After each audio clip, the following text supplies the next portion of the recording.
नमस्कार, one India Hindi में आपका स्वागत है। बुधवार को रक्षा मंत्री राजनाथ सिंह ने इंडियन एयरफोर्स के कमांडर्स से मुलाकात की है।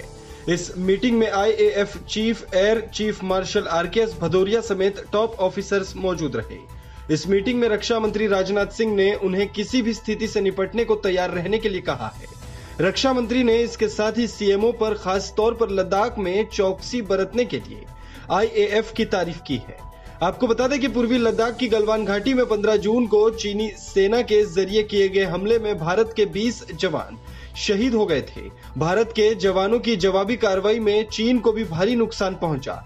इस घटना के बाद भारत ने LAC पर भारी तैनाती की है। वायुसेना के जंगी जहाजों को तैनात किया गया है। आने वाले दिनों में राफेल लड़ाकू विमानों की भी तैनाती की जाएगी। वायुसेना ने सुखोई 30, MKI, जैगुआर और मिराज 2000 जैसे अग्रिम मोर्चे के लगभग अपने सभी तरह के लड़ाकू विमानों को पूर्वी लद्दाख में और LAC के आसपास तैनात किए हैं। हालांकि पूर्वी लद्दाख में टकराव वाले कई स्थानों से दोनों देशों के अपने सैनिकों को पूरी तरह से हटाने के लिए दोनों पक्षों के बीच कूटनीतिक और सैन्य बातचीत जारी है।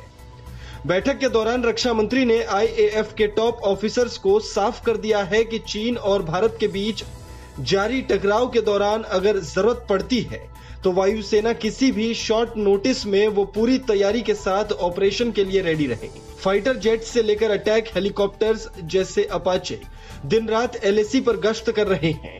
आईएएफ ने अब तक कई जवानों और संवेदनशील वेपन सिस्टम को एयरलिफ्ट करके लद्दाख पहुंचाया है। 5 मई को जब से टकराव शुरू हुआ है तब से ही आईएएफ सक्रिय है। रक्षा मंत्री ने सर्वोच्च स्तर की तैयारी रखने के लिए आईएएफ की तारीफ की। साथ ही कई सुरक्षा चुनौतियों से निपटने में आईएएफ के रोल को सराहा।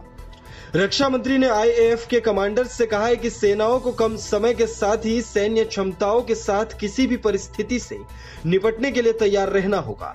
कमांडर्स को संबोधित करते हुए रक्षा मंत्री ने कहा कि आईएएफ ने पिछले कुछ समय में अपनी क्षमताओं में इजाफा किया है और ये काबिले तारीफ है।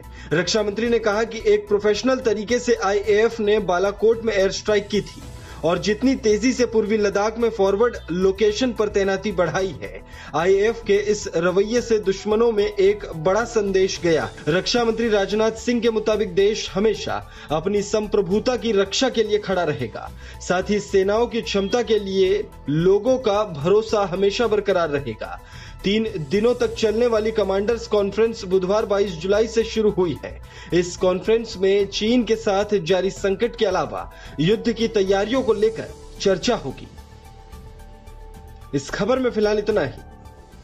तमाम अपडेट्स के लिए बने रहिए वन इंडिया के साथ।